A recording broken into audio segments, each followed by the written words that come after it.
special meeting, March 27th, 2019 at 5:30. All please rise for a moment of silence.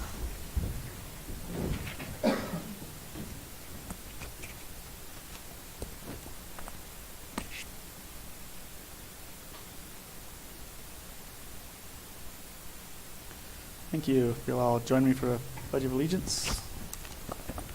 Pledge allegiance To the flag of the United States of America, and to the republic for which it stands, one nation, under God, indivisible, with liberty and justice for all. Madam Clerk, roll call, please. Mayor Chapin. Here. Vice Mayor Kojin. Here. Councilor Warner. Here. Councilor Davis. Here. Councilor Cormier. Here. Councilor Yank. Present. And Councilor Bowlby. Here. We have one item under new business, presentation on the water study by Corolla Engineering. Turn this over to Brian if you want to do an introduction. Good evening, Mayor and Council. Just back in July of 2017, we had a developer that came in and wanted to purchase 800 and some odd acres from Page and had proposed kind of a loosely knit master development. And the question came up, well, do we have the water to provide for this development? And we really didn't have a good answer on that. And accordingly, a few months later, in December, he directed the utility to move forward with a water study. Let's see where we're at. What have we got? How does this diversion allocation that we have from the federal government work? How does, what's the WISE? How does this thing, how do we get recharge credits? Do we have water to grow? And those are great questions, and subsequently we hired Corolla Engineering. This is Richard Humphrey with Corolla. Very detailed report. The thing is about 1.5 inches thick, a lot of detail. And what Richard's going to do is give an overview, 60,000 foot overview. It's really easy to get into the weeds on a lot of details on this, but provide tonight a flavor of what the outcome of that water study is. So Richard, I'll turn it over to you tonight. Thank you, Brian. We have a presentation here that gives an overview, and so I'll step through that and also be happy to answer any questions you have on any of the topics related to the master plan.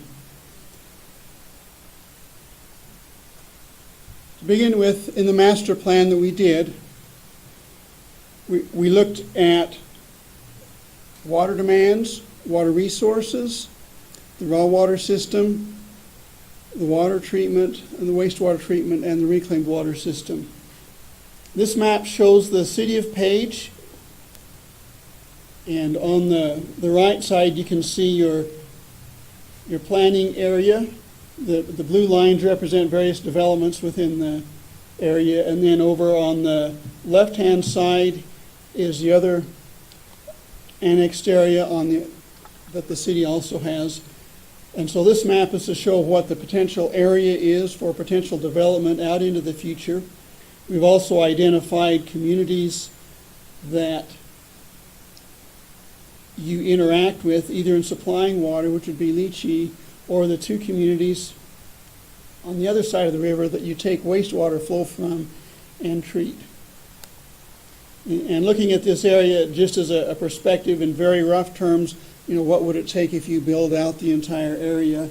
On the east side, it would take about 6,000 acre feet per year, and on the west side, it would take about 8,000 acre feet per year, assuming the land area is developed fully at some point in the future.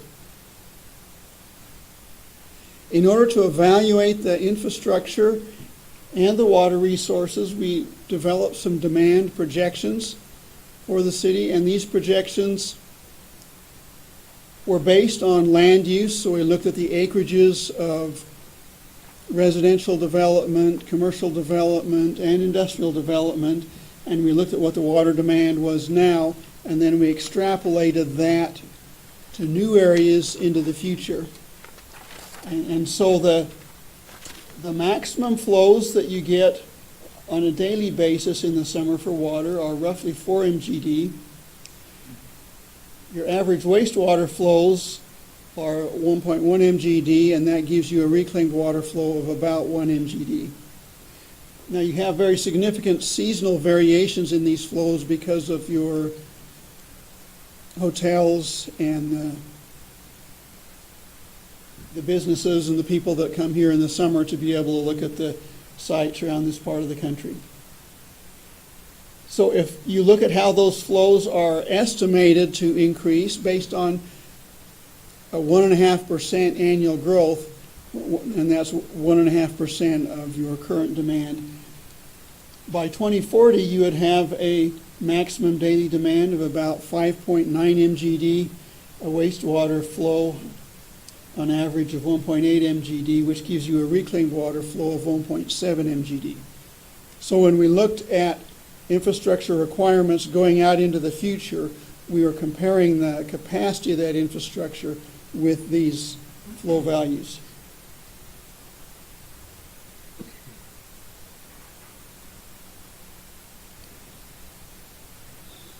Page has a consumptive water use right, which is different from what you might expect someone to have. Normally we would think of a water right, we think in terms of a diversion water right. But actually most of the communities in Arizona that are located along the river have what is called a consumptive use water right. And this diagram illustrates how that works. You take a diversion from your water supply and you supply it after treatment to homes and businesses and so on. Those homes and businesses generate a wastewater flow that is some proportion of that goes to your wastewater treatment plant. From that wastewater treatment plant, you have two options. You can take that water and use it again, such as on the National Golf Course, and that is going to produce or create an additional consumptive use. Alternatively, you could take your wastewater flow and deliver it into the ground, which the city currently does by sprinkling their excess reclaimed water on lands that used to be the old golf course. Also, if on the National Golf Course where you're using reclaimed water for irrigation, if you watered more than what the Bureau of Reclamation estimates the grass and the trees need in that area, then they also account for some amount of the water that you put on the golf course going down into the ground and becoming return flow. And the idea is that water that goes into the ground at some point will make its way back into the Colorado River. And that is why the return flow is not credited against you. The Bureau, in their calculations, also looked at other kinds of turf land at schools, cemeteries, and parks, and they estimated what the irrigation efficiency would be, which they estimated, if I remember correctly, about 50%. So they assume that the excess water going on to those land areas also goes down into the ground, returning to the Colorado River. So if you wanted to plan to use your water right for growth to the extent possible, essentially what you want to do is maximize the flow that goes down into the ground and becomes return flow, because the return flow does not count against your allocation. The city's allocation is 2,740 acre feet per year of consumptive use. If the city were to grow and continue to increase their demands, you could actually divert somewhere between 4,200 and 4,400 acre feet per year that you could use for additional developments, as long as you maximize the flow that became return flow and went into the ground and therefore back into the river.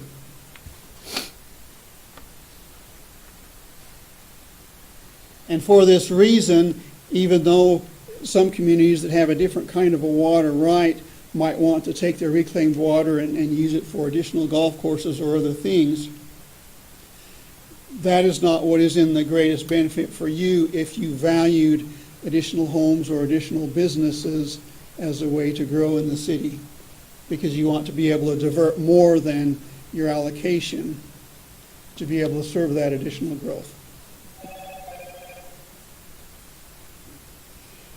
This table is another way of looking at that. Now, and these numbers primarily came from a calculation that the Bureau of Reclamation does every year, where they look at the amount of water that's diverted, then they look at the amount of water that goes to the golf course, and then they calculate the return flow. These numbers were based on the assumption that if we said, okay, we have an allocation of 2,740 acre feet, what kind of consumptive use could we increase to in the city while still not exceeding that amount? And so if you look on the rows there on the right, we're showing a diversion of 4,463 acre feet. You also get a little bit of precipitation on your turf areas that over the year would add up to 17 acre feet in this example. And then for consumptive use, you've got 1,720 acre feet of residential and commercial water use. You've got 11 acre feet of septic water use. You've got water use to parks, cemeteries, schools, and for turf irrigation.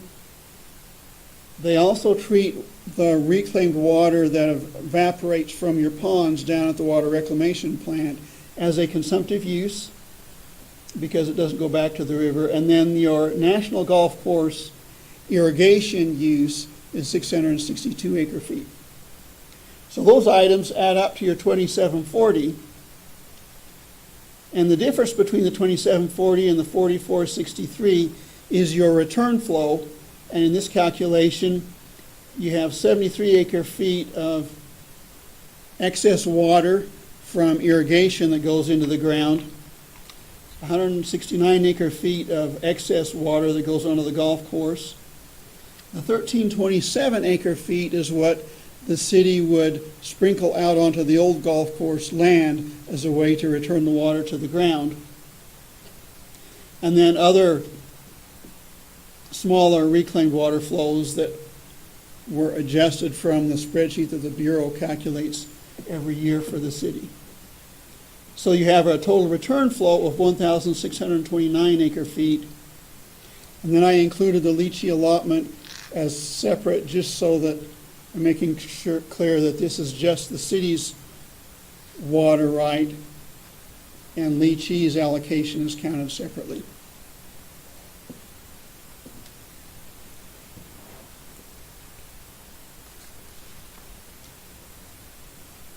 So in your planning, if you plan to maximize the water that goes back to your water reclamation plant so it goes into the ground, then that's how it allows you to take that much more water to divert for other kinds of uses. Can I ask a question? Do you want to do the complete and then go to questions later? I can do whichever you're most comfortable with. Well, I just have a question about the old 9. Okay.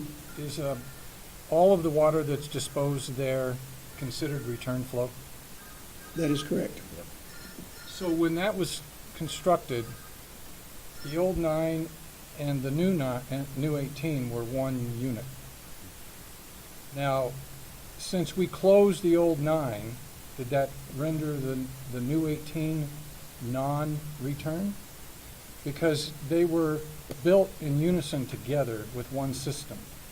And my understanding is throughout the years, we've considered all of the water that's delivered to both sides as reclaimed, as return. Got nothing to do with that. The fact that we've been getting 100% of everything went on the grass was not what it said in the rules. We only get 10% for what goes on the grass. But before we closed the old 9, they were both active golf courses with one system, and it was built to discharge effluent water? Yeah, that's it. I think that's an excellent question that does need to be researched, and I'll tell you why. The Bureau assumed an acreage that they did their calculation for their turf use. And we looked at aerial photographs in the GIS at the area of the National Golf Course, and we could never reconcile the two. And so if it is actually true that they took the total acreage of both of them, and once you stopped using the old 9, but they didn't reduce the total acreage, then that would mean that the calculation needs to go back and be corrected to properly reflect that in your accounting.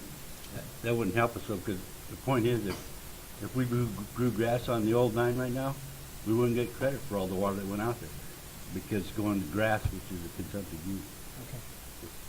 That's where the thing comes in. Acreage ain't no big deal. So it's the a fact. criteria is based on what the surface is.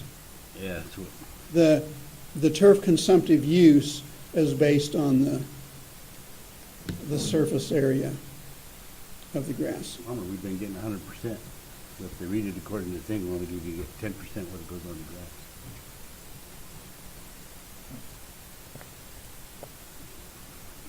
Thank you. Okay.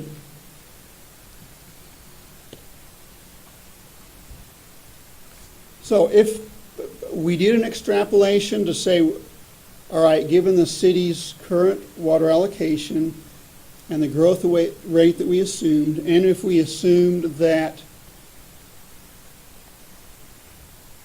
the amount of water, reclaimed water that gets used consumptively does not increase, what is the point at which the city would use all of their water allocation? And this extrapolation shows that you could go to about 2060 before you would use all of your allocation. So that means that the city does have water to be able to continue to grow to roughly twice its size with your current allocation, as long as you manage the return flow correctly. Can I ask a question, sir? When you look at growth, the growth patterns, are you looking at history and extrapolating forward based on, is it population? Is it visitor, tourism base, number of motel rooms? I mean, is it all of them, or based on history, or are you allowing for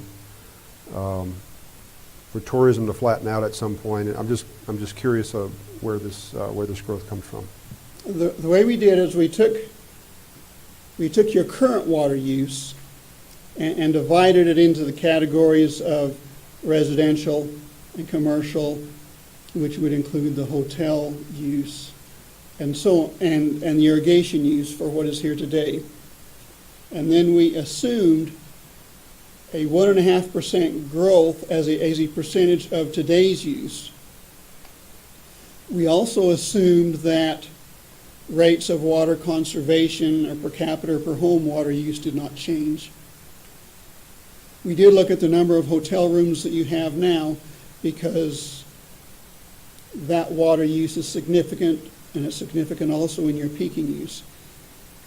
And so assuming all those things were the same, just extrapolating out linearly by that 1.5% was how we arrived at this number. But up to this point, the last, 8 or 10 years, our tourism growth has been well beyond that. 30% for the commercial growth. 8%. I don't remember off the top of my head. The residential numbers are, probably in line with that, but the tourism numbers I know are quite a bit higher. I'm just curious, nobody knows where that goes, but we've got a pretty strong 8 or 10 year history of double-digit growth. So, But not a water use. Councilman Cormier, if you look, the city clerk has a full copy of the study, and it's incredibly detailed. And so what I remember reading in there was Page has a historical residential growth of 0.8%, So 1.5 was generous, assuming that it actually picked up. And then I saw that he put in there 8% for commercial growth to try to accommodate for the tourism, the increase in tourism. If you look and all that is detailed in the water study. So are you taking 8% annually forward? 0.8%. 0.8 on the residential, but the tourism, Was 8. Commercial was 8. 8. So you're taking the 8% commercial forward year over year? I mean, I'm just curious. That's what I read. I'm just curious where the 1.5 came from. It's an average of the 0.8 and the 8% because your commercial use is a fraction of what your residential use is. Okay. I just would have assumed the motels were a larger portion than that. So, okay. Thank you, sir. Now this comes to a question. I know the city has expressed interest in searching for additional water allocation, perhaps a portion of Arizona's upper basin Colorado River allocation. Even though it looks like you have a water right to grow for a time period, we would still recommend that you pursue opportunities to obtain additional allocation. And there are several reasons for that.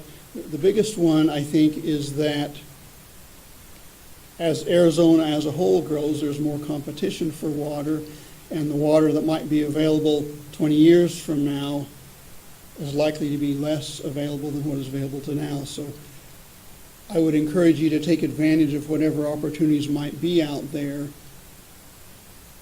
to increase your allocation so that you can have a water right to be able to continue to grow and expand.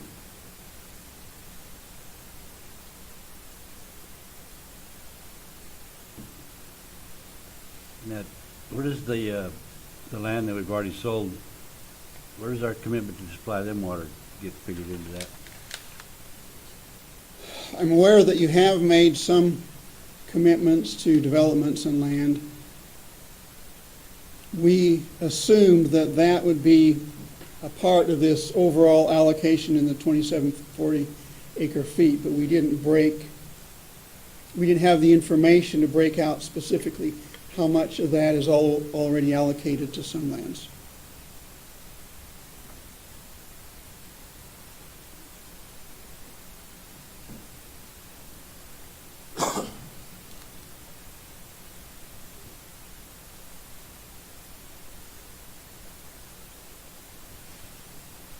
So in looking at this, and this is just a straight, simple extrapolation that could vary significantly depending on the type of development, type of water conservation, amount of turf, and other things. But if we looked at your currently developed lands, roughly 4.5 square miles,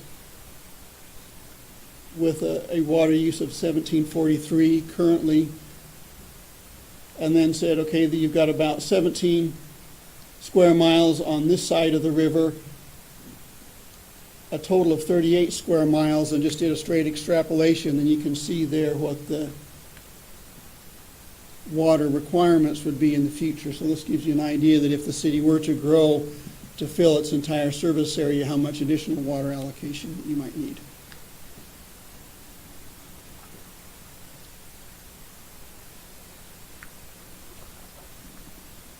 So now let's talk about the water supply system. This is just a summary of the system where you take water from Lake Powell at the dam. You've got a raw water pump station, and you pump up to your surface water treatment plant. From the treatment plant, you go to a pump station to storage, and then another pump station goes to your elevated tank and out into the distribution system. So we looked at all of the different components of that system on the raw water side through the treatment to be able to figure out what kind of capacity increases you need.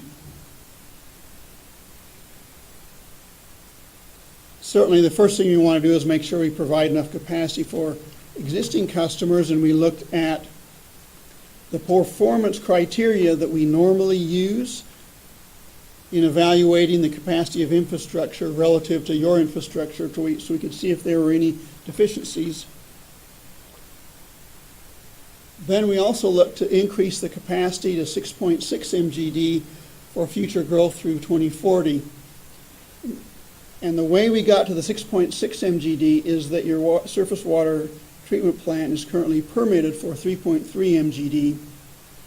And so what we said was, well, what if we doubled that, and can we do that with the filters that you have? And our assessment was you can, just using these existing filters. And so using those filters was the least expensive way to expand the plant. And so if we set that as a target, now you may recall an early slide on the demand projections where we were showing a projection of 5.9 MGD by 2040. Well, that's a little bit less than 6.6, so although it's not exactly the same number, it's close. Then we went to see, well, what infrastructure would we need to be able to have 6.6 MGD capacity all the way through from the raw water system going then into the distribution system. We also looked at redundancy in the raw water system. Because you have one supply, every piece of the raw water system is essentially a single point of failure, that if one of them were to go out in some sort of an emergency, then you wouldn't have water. So as a part of our analysis, we looked at what would it take to come up with some redundant capabilities along the raw water system for some point in the future.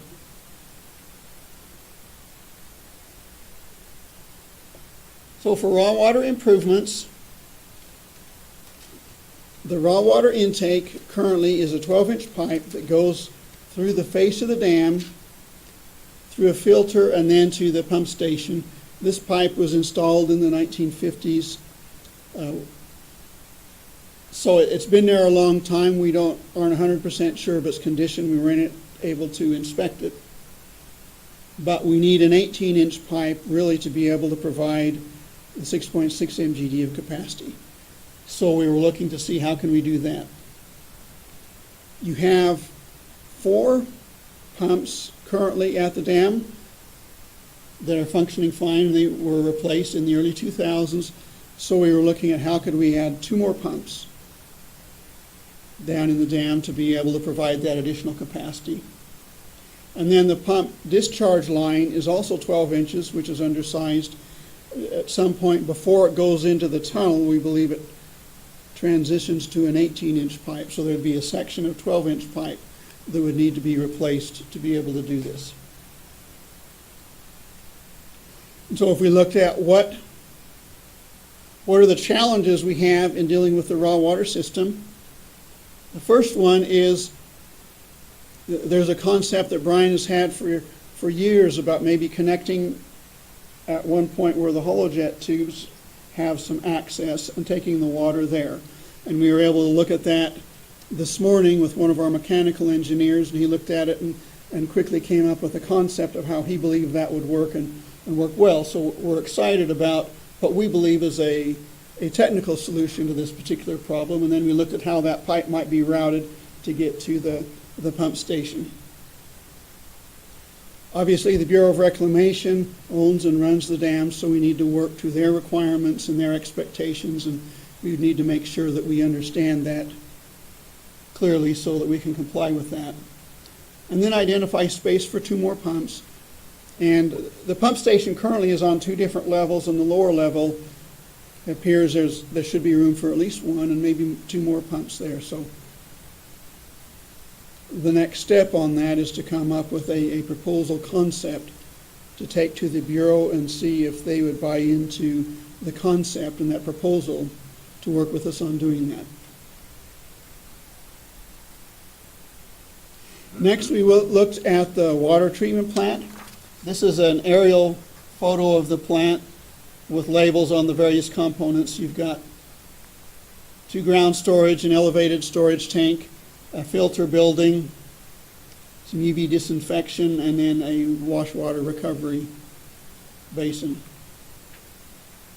This is a picture of The filters, the current rated flow shows that the filter flow rate is about 2 GPM per square feet. The Arizona Department of Environmental Quality allows you to go up to 6 GPM per square feet. So our thought of in doubling the capacity of this plant, if we could have a filter rate of 4 GPM per square feet, then we could accomplish that successfully. The city did a test through the fall to try and increase the flow through a single filter and measure the water quality coming out to make sure that the turbidity did not increase or did not create a problem by increasing the flow through the plant. And through that exercise, we determined that the filters can, in fact, deliver 4 GPM per square feet, and that's still less than the 6 that ADEQ would allow. The next test on that is to make sure that the hydraulic capacity is there, and once the flows increase in a month or two, we're going to be able to do a test there. If it's not able to handle the increased flow, then there would be some improvements that would be needed there. If it will handle the increased flow, then there's not a project associated with that particular part of the plant.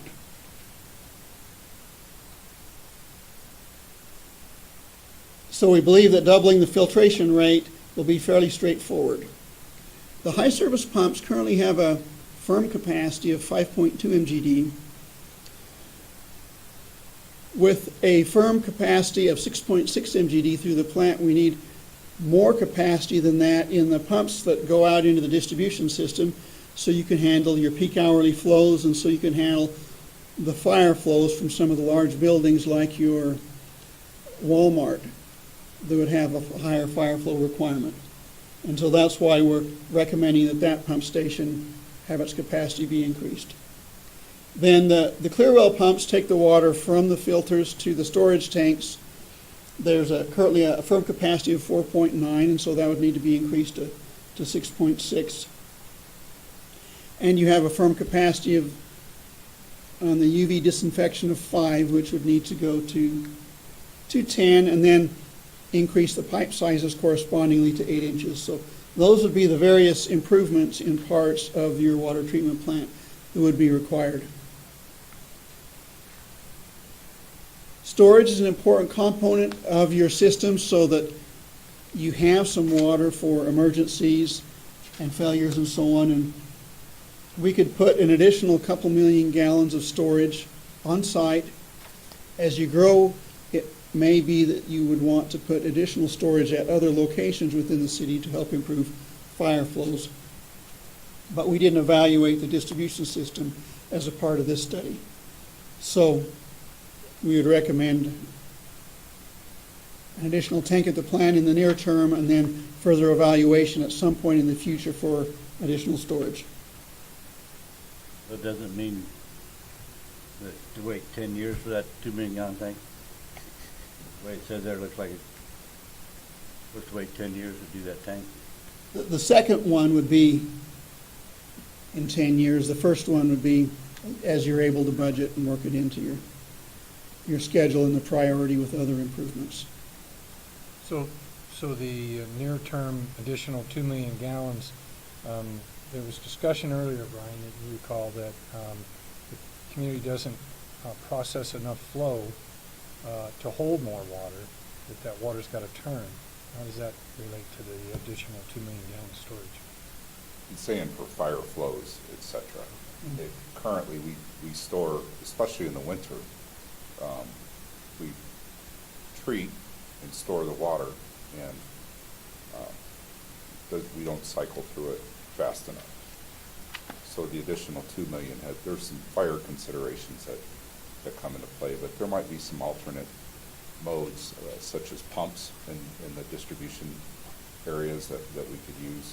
But that's just generically an approach saying that put this on your radar screen, the way I interpret it. And to manage the water quality, one of the things that will be important in designing a new pump, or excuse me, a storage reservoir, is to make sure that the flow is channeled to go through, so it does cycle through the tank as opposed to having dead storage. Another thing you can do is evaluate your requirements. Your requirements in the winter are lower than they are in the summer. So you could also choose to maybe not operate the tanks being full in the winter where you might want that capacity in the summer. Offline? Yeah.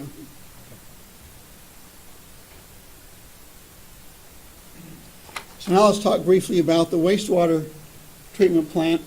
Your wastewater plant is in pretty good condition overall. This is just a schematic that shows the flow process through the treatment plant. And you can see highlighted in red, there are several improvements. You've got a screw pump that is slightly undersized for some future flows. That is a fairly small cost item to upgrade that. The biggest improvement that would be required would be you need an additional filter, tertiary filter here, to provide the level of reliability and redundancy that you would need. And then operating staff were interested in mechanical solids handling equipment at the site, and so we've provided an estimate on the cost of that as well. But that would be a lower priority because you do have the capability of managing the solids with the system that you have today.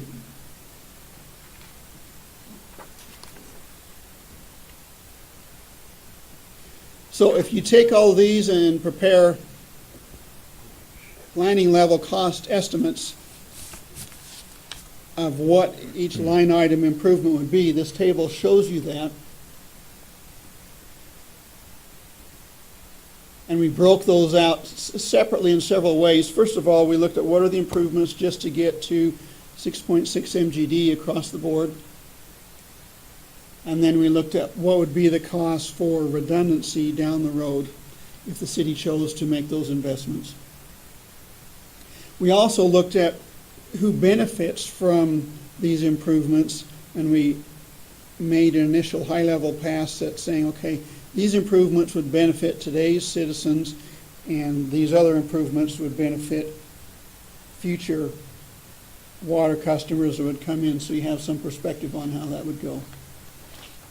And then we looked at phasing, how long it might take to implement these various projects over an extended time period. And as these costs, I will say that they are all high-level planning costs. As you go and proceed to a preliminary design and into design, those costs would be refined and they may come down. In visiting the sites today, we did come up with some thoughts and ideas about where we might be able to do things for a lower cost on a couple of these items than what we initially thought at a planning level, where we're wanting to make sure we cover ourselves for contingencies.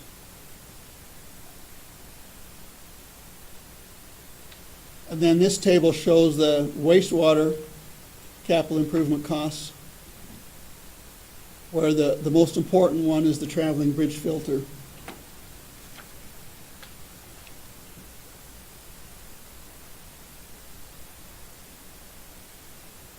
And so with that, do you have any questions I can answer?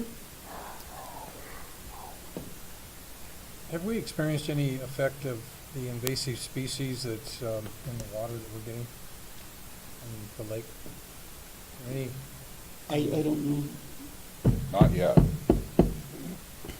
Nothing at the dam? None of the, I think we're having some effects at the dam, but so far we have not seen it in our water treatment plant. Correct? I mean, we have.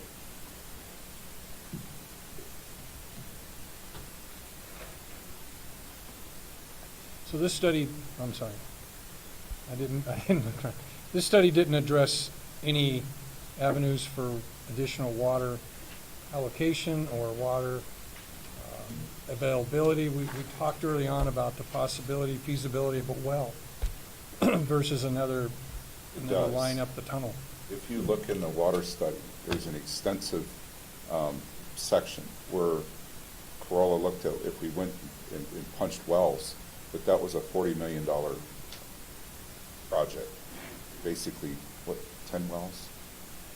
Yeah. 10 wells, if we were to go that route. Extraordinarily expensive. And that's, this is just an overview. We're trying to cram the best we could, just a very high-level snapshot of what this study takes into account, but that's all in there. Another thing we did as a part of the project was your water rights attorneys gave us a list of items that they think would be useful in applying for additional water allocation. And so we responded to all of their requests to the extent possible in the various sections of the report so that information is there for them to use when they go to apply for additional water. And one thing the study didn't do was look at the wells for an emergency supply. That 40 million is based on supplying 100% of our demand through wells, which is not the intent, I would think. Yeah, I think that my interest would simply be as a redundant diversionary source. In other words, you're not relying on a single source. You know, the Colorado River becomes such a political hotbed where, you know, everybody's locked down and there's restrictions and further restrictions. Would a well provide you some leverage of assurance that you're still going to have the ability to get water? No, it's the same allotment, within 100 miles of the river. It doesn't increase your allotment. It doesn't help there. In the report, it worked out to be about $4 million a hole. So you could, to your point, you could just say, well, let's just do 2 of them or 3 of them just to have an emergency, like a second source. But that's generally what I saw in the report, what we'd be looking at. Yeah. But it doesn't pan out. At the same time, you could build a redundant that would supply 100% for way cheaper than you could punch enough wells to even get close to that.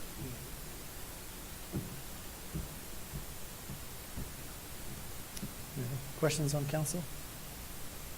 Brian, are you aware of any grant programs for small towns to enter this kind of capital based on water needs?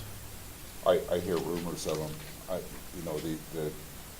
My experience in the electric utility was I've chased a few of these grants, and it was like chasing a ghost. There's a lot of art to going after these, an incredible amount of man hours for some of the more sophisticated ones. So to say that there's none available would be incorrect, but certainly what our utility does is focus on business. So what we're seeking to do, I know the numbers there's a little bit of sticker shock I could see. We're not going to be coming to you saying we need a bond. We need to do it. No, we broke this out so that we can, in years to come, just like we've done in the electric utility, like we've been doing in the wet utilities in the last 5 years, we want to incrementally move forward on this plan to do what's most important first and try to address these things and out of our existing capital that we recover from rates, start making these improvements.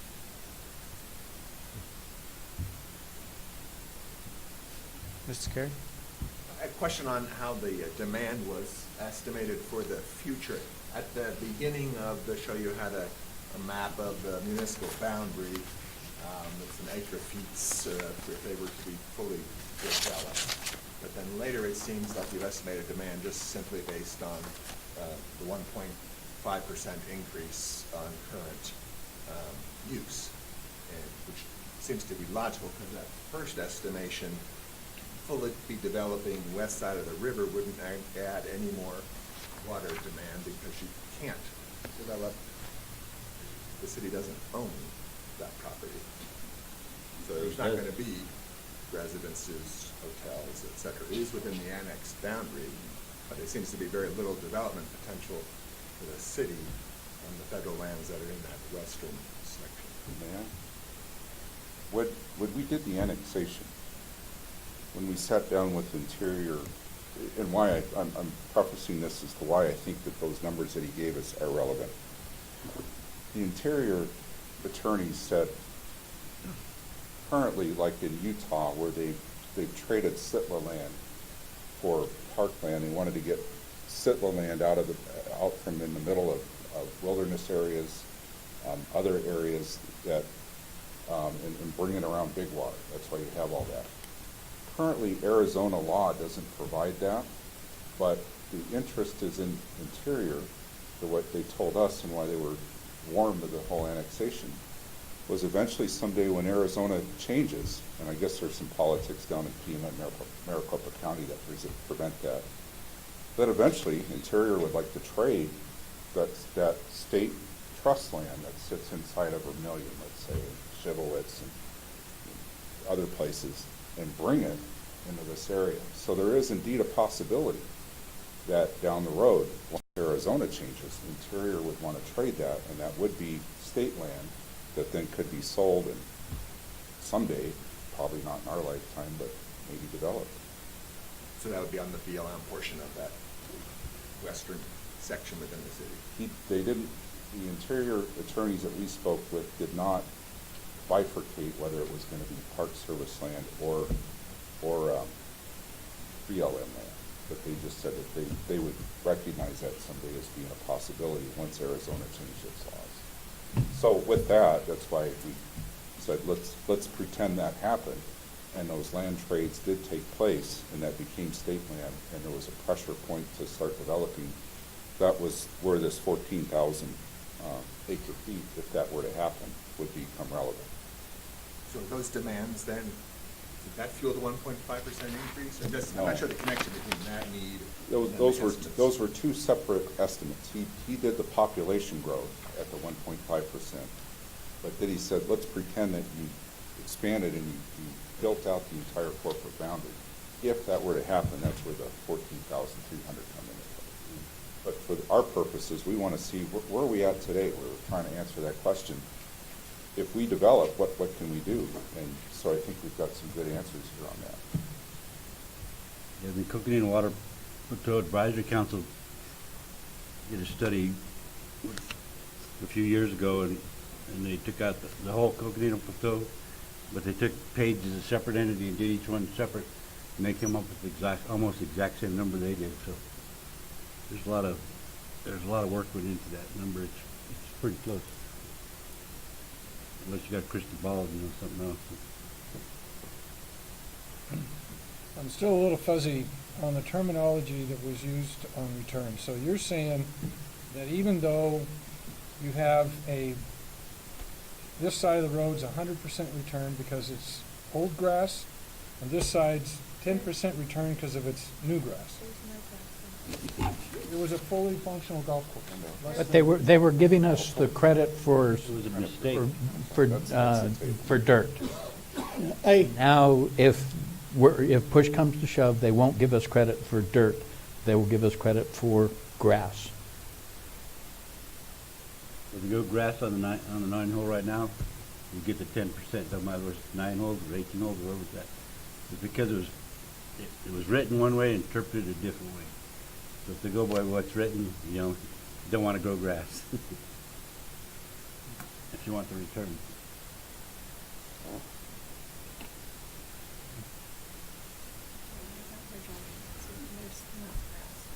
Well, no, it's been closed for 7 or 8 years. I mean, obviously, there's no grass. I still come back to when we accepted federal money to upgrade our wastewater treatment facility, we were mandated to expand on the amount of reclaimed acreage that we could provide to substantiate that additional capacity.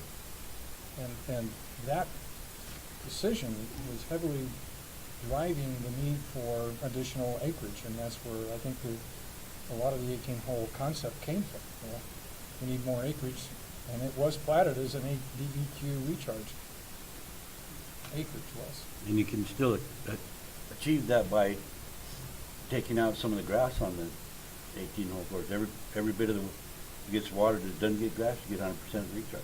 So if we were to, because we all know if we play golf, there's way more grass than we need in certain areas of the course. So if we did a aerial view and restricted some of the turf to dirt, or some other aggregate, let's say, but continued to water that, we could gain some additional return on that amount of acreage?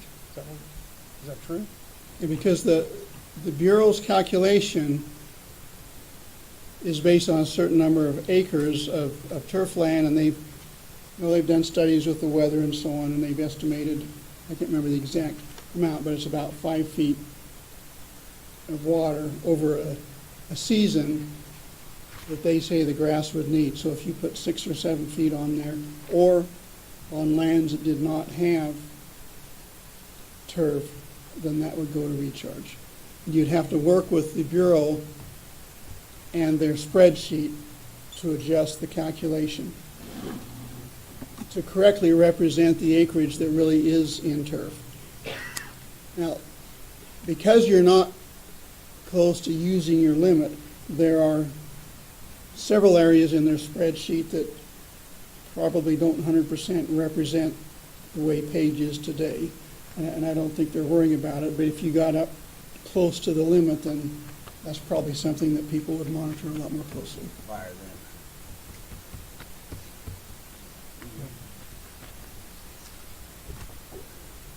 A couple other fine points, like when Richard touched on irrigation water. When you send that out to like the ball fields, et cetera, we get 50% of that back. Lawns in residential areas, lawns in commercial areas that go through the building meter, we just lose that.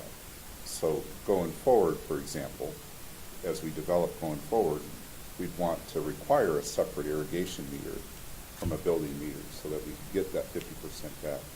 Another thing is all of our customers that are on septic get 85% of that back. So there's a few more tricks there. Well, we're already incentivizing that through the lack of wastewater treatment charges to an irrigation meter. So the customer is incentivized to put in that meter to not pay the sewer rate, which is higher than the water rate. Beyond that, above a certain size meter, that's true. Above a 1 inch, that's true. Remember, in our rates, we softened that up significantly if it's a 1 or a 3/4 inch. But going forward, I mean, you want residential areas with grass and landscaping, I'd assume. I'd require that as a separate irrigation meter just to get this credit.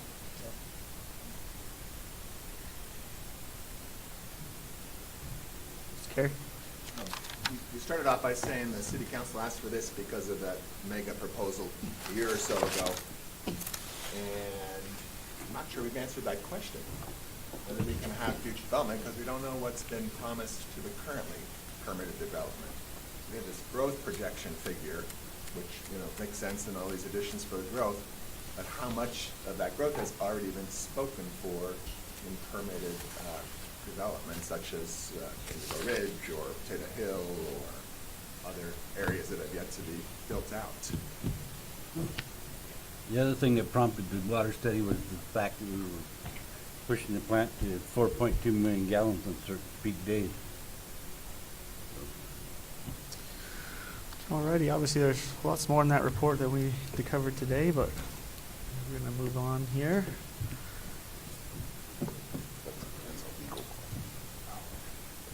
Do I need a motion to adjourn or not? Move we adjourn. I'm going to adjourn this meeting. Return in a few minutes for the regular session. Thank you.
we rolling? Tapes are rolling. Welcome to this City Council regular meeting, March 27th, 2019. It is just past 6:30. I call this meeting to order, and I've invited Pastor Francis Parker from the Global Alliance to give a quick invocation. There's a microphone right up here. So if you'll rise from.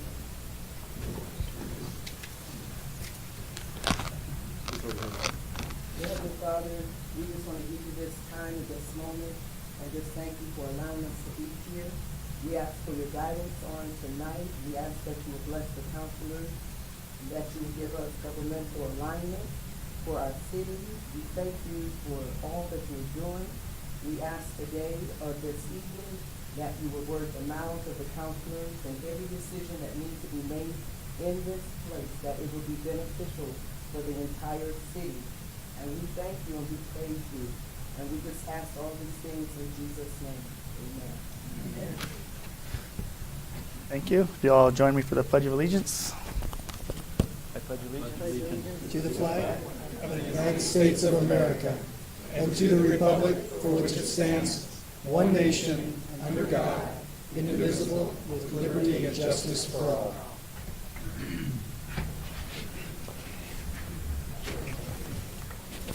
Madam Clerk, roll call, please. Mayor Tappan, Here.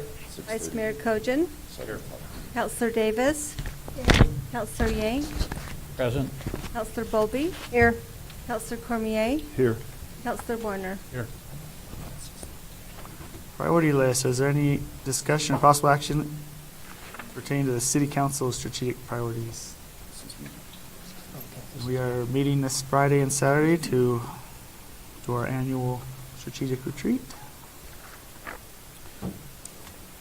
5.2, is there any discussion on individual council priorities? Okay, moving on to the minutes. Move we approve the minute. You- Yeah, second. Motion is second. All in favor say aye. Aye. Opposed? Motion passes unanimously. Consent agenda. The consent agenda will be done in one undebatable motion passed unanimously. Move to approve the consent portion of the agenda. Second. Motion is second. All in favor say aye. Aye. Opposed? Motion passes unanimously. We have no public hearings. Hearing from the public. Any matters not listed on the council agenda, the public may address the city council. But remember, city council cannot take any legal action on matters discussed during the call to public. Anyone like to speak to the public? You want to go by? No, you go on. Oh, all right. Over here, I guess. The mic, please, and please state your name and address for the record. My name's Warren Johnson, concerned citizen from Page. Post office box or 2949. That's my address. Yeah. Here in Page. And one of the reasons we're here tonight is to honor the library that received another prestigious award. They just keep coming. And I'd like to address the council about the demise of the library, what's happening at the library, how the right now they're almost at half staff of what they were prior to this purge.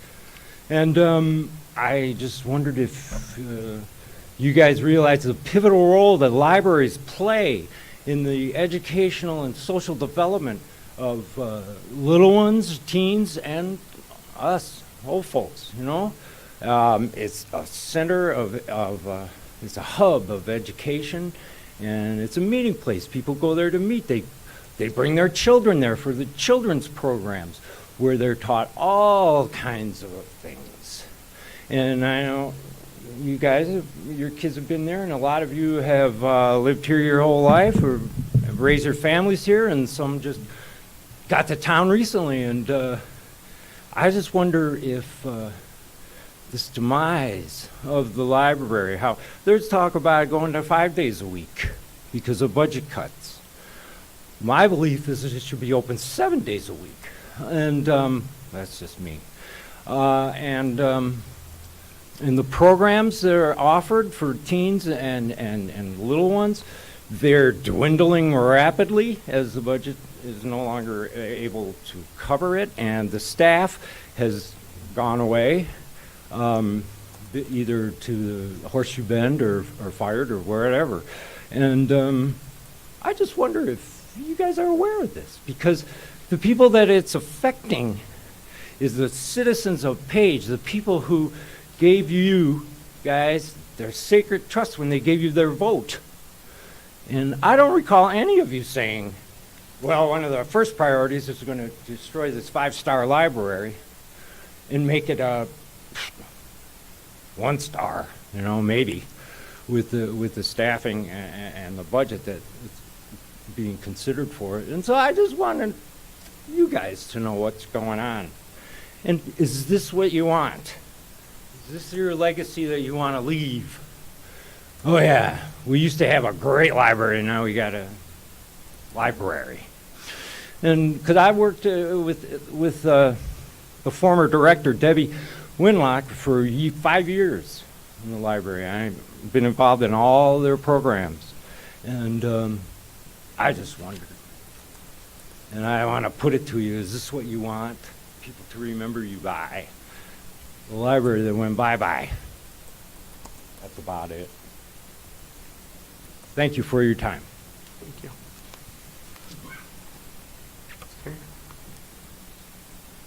Brian Carey, 1500 Westview Drive, Economic Development Board. I just wanted to note that we had our first meeting yesterday, last evening.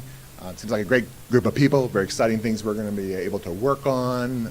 City managers drafted some potential directions, and then we're going to await some additional direction from the council after your strategic planning session this weekend. One of the things we received, I guess the city received this on Tuesday, and the advisory board got it on Wednesday, which is the report from that American Institute of Planning group that came and was looking at our downtown redevelopment.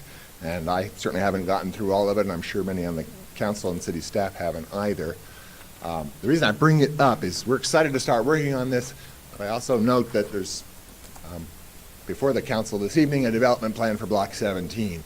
And so just want to make sure you're aware that we don't know what the recommendations are in here yet and how that might fit holistically into a redevelopment of the downtown. So perhaps selling off property on Block 17 at this point, before we know what we're doing, might be premature.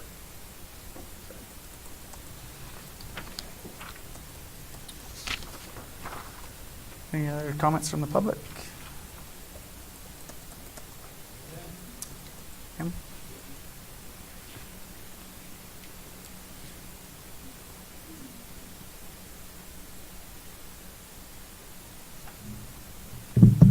And thank you for having the public here. I didn't know we were going to be able to make any comments. You can what? Identify yourself. And Oh, I'm Regina Santelli. I work at Encompass, and I'm on the library board. So I didn't know that we would have an opportunity to say anything about the library other than I'm here primarily to congratulate and support Debbie and all of her hard work.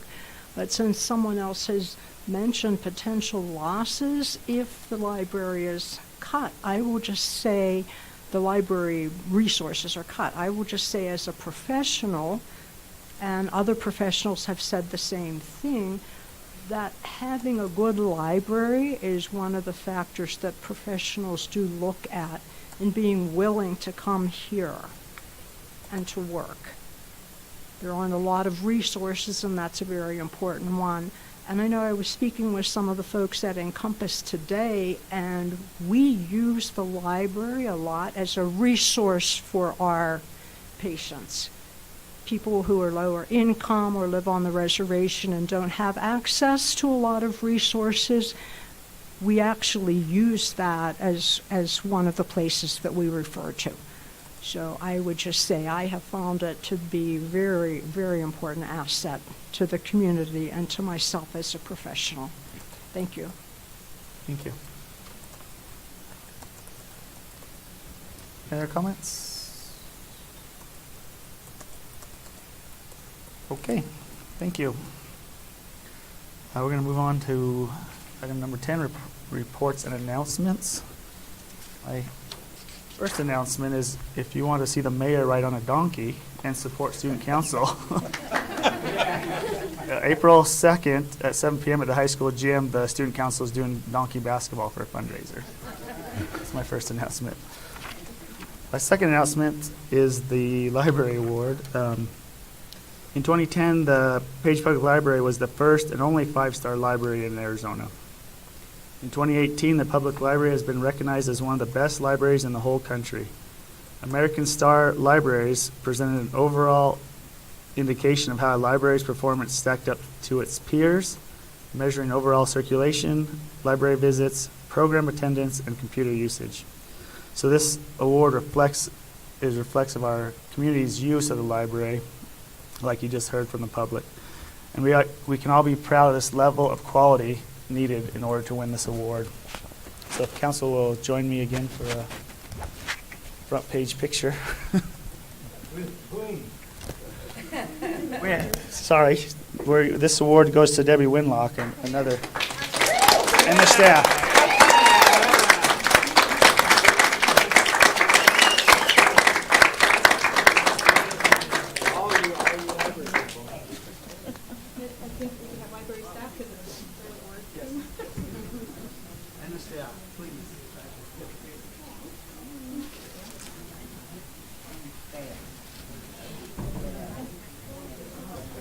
Everyone step up here.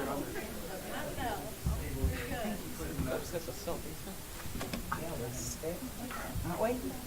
Keep on moving, we're not gonna fit.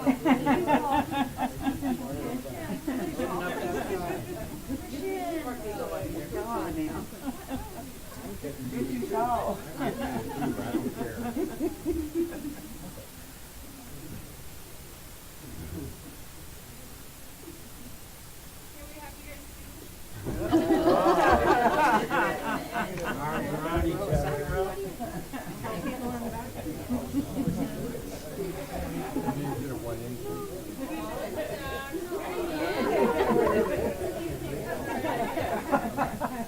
Margaret, get up there in front, you're little.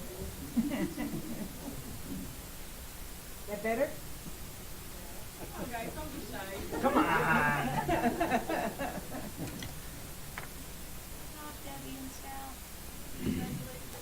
Debbie. Debbie rules.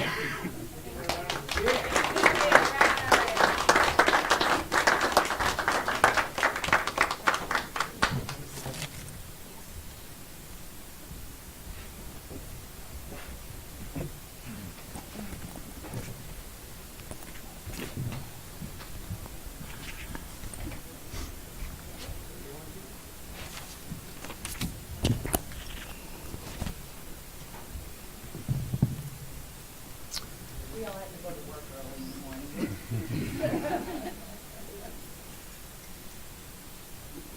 City Manager, do you have any announcements? Okay, we're going to move on to boards and commissions. Any discussion, any liaison reports?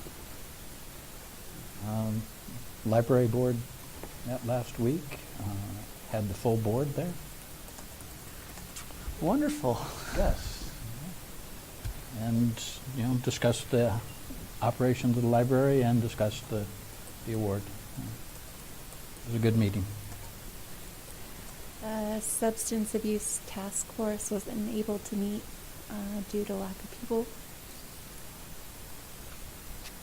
We had our first Economic Development Board meeting, as Brian mentioned earlier.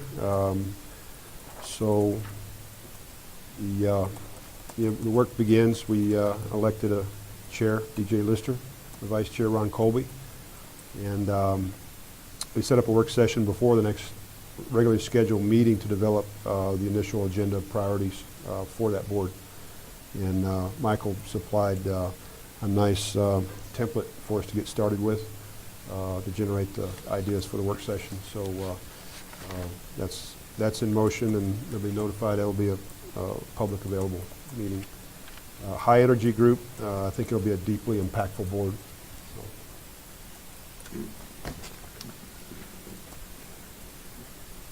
Thank you. All right, next item with business is bid awards. Discussion and possible action towards a 150,000 gallon elevated water tank interior rehabilitation project. Right. Oh, there you go. I'm used to you sitting in the back. Well, this was convenient. Mayor and council, this evening we're talking about, this is our ongoing rehabilitation in the wet utilities. As you know, we have 3 tanks, the 1.5 million, the 3 million, which we've already recoated the inside. And I'll admit, this is very unexciting.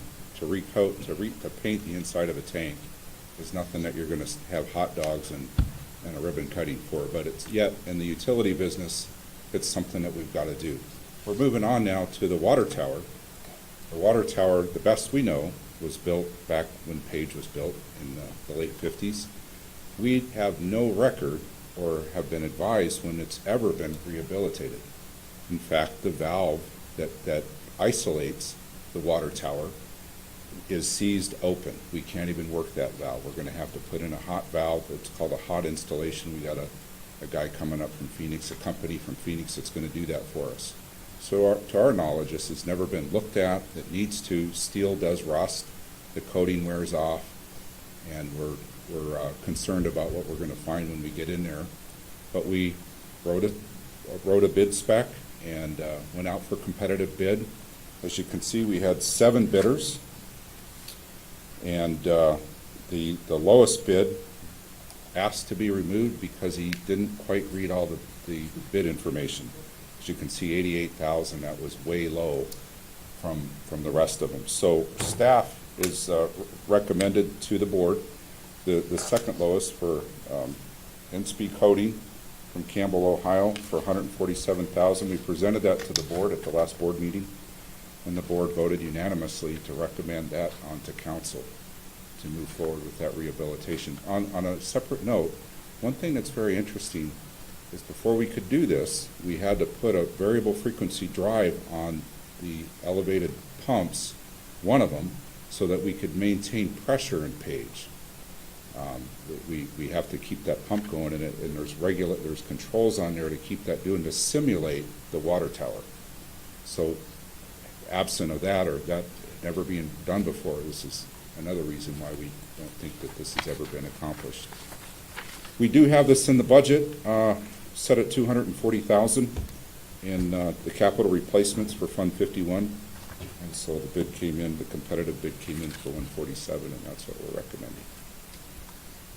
Mayor, I move to award bid number 1901-W to Inspect Coatings Incorporated from Campbell, Ohio, in the amount of $147,000 for the interior rehabilitation of Page's water tower.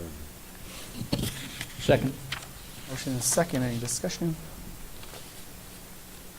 All in favor say aye. Aye. Opposed? Motion passes unanimously. Thank you. Moving on to departments, 15.1, discussion and possible action pertaining to a proposal for a new Domino's Pizza in Block 17. Jim. Mr. Mayor, members of the council, Tim Swan, Community Development Director. So this presentation is to give information on the potential development of a Domino's Pizza in the City Center Block 17 area here. So I would like to introduce you all to Dave Kearns with DER Pizza Incorporated. And he has a short presentation for all of us. All right, Mayor, council members, thank you for spending some time with me. I'm excited about this. We heard the state of the city addressed by the mayor and his call for new restaurants to come into town to help ease the food shortage here. And so, like I said, like Tim said, we're with Domino's Pizza. We're DR Pizza. And we're one of Domino's franchisees. So I'm the franchisee and the president of the company. And Ron is the secretary and treasurer, and he runs a lot of the background stuff. Currently, we're at 68 people, or 68 employees throughout our corporation, and we run about a $1.1 million payroll right now. We started back in June of 2015 and we got our first store in September of 2015 in Utah. We currently have 3 stores in Utah, 1 in Nevada, and we recently opened one up about 2.5 months ago in Roosevelt, Utah. We're contracted with Domino's right now to continue to build, and Page, and 2 more in Utah, is our future. So right now, our annual growth, you can see how much we've grown. We started about 142K back in 2015, and we're estimating this year to be about 3.6 million in sales. The Price store we opened up about just about a year and a half ago, and we're doing very well out there. It's added a lot to that town. Roosevelt, we opened up about 3 months ago, and we're growing, and we've employed a lot of people out there, and it's exciting to have a new building in town and so forth.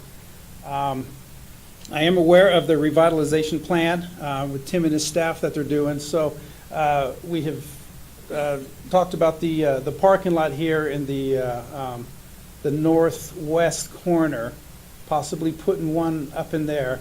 And according to the plan, it looks like there's a building there on the revitalization plan also. So if we could get one in there, I think that would help out. And this is just kind of a view of what it might look like, not an exact thing, but just kind of a plan of, in that corner, what we can do. We're estimating, after visiting the town for a couple times, I'm thinking 22 to 28 more employees we could add to our payroll.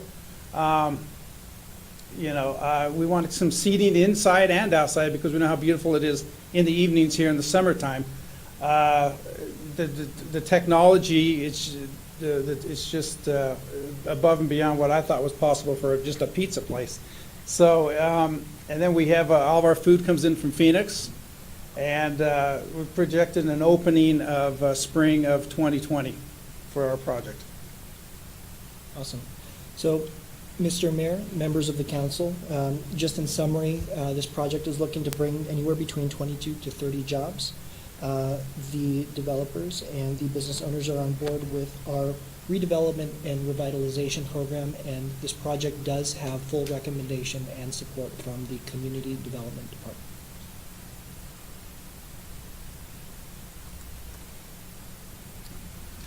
Any questions? Tim, can you, For I'm looking at the plan and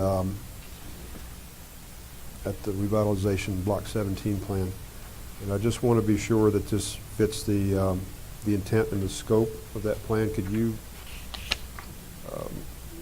translate the revitalization Block 17 and how that would relate to a potential pizza place in that particular corner for day use, night use, spill out, and tourism, walking patterns, and so forth? Absolutely. Mr. Mayor, Councilman Cormier, so this translates into the redevelopment program. You heard Dave mention the outdoor seating component, and you are well aware of the lack of available places for entertainment as well as places to eat as well. So this is how that essentially in a nutshell conforms to that. The second aspect of it is the intermodal transportation, walkability. That aspect is also conforming to what we're looking to move forward in the future. Part of the redevelopment plan incorporates a sidewalk, incorporates open space, and in some of the renderings we see patio space, and this is the essential fit. So this is the type of business we are looking for, and it does conform with the general as well as more specific usage. Thank you. I know companies give out a rating for franchises.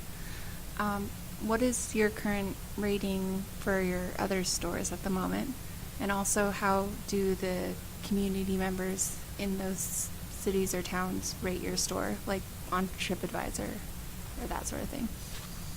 Yeah, we get a lot of it comes through like Google and so forth, and we get ratings. And right now, we're running between 85 and 90% on most of our stores.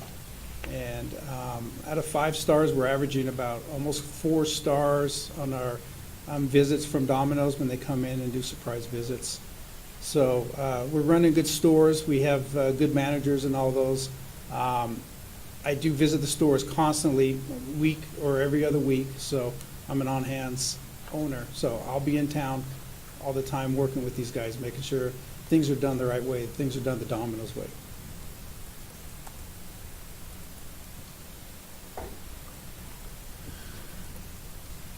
All right, thank you. On our agenda here, we have a executive session pursuant to ARS 38-43103A and 7 to discuss the Domino's Pizza in Block 17. Move we go into the executive session. Second. Motion and second. All in favor, say aye. Aye. Opposed? We adjourn from regular session and we'll be back shortly.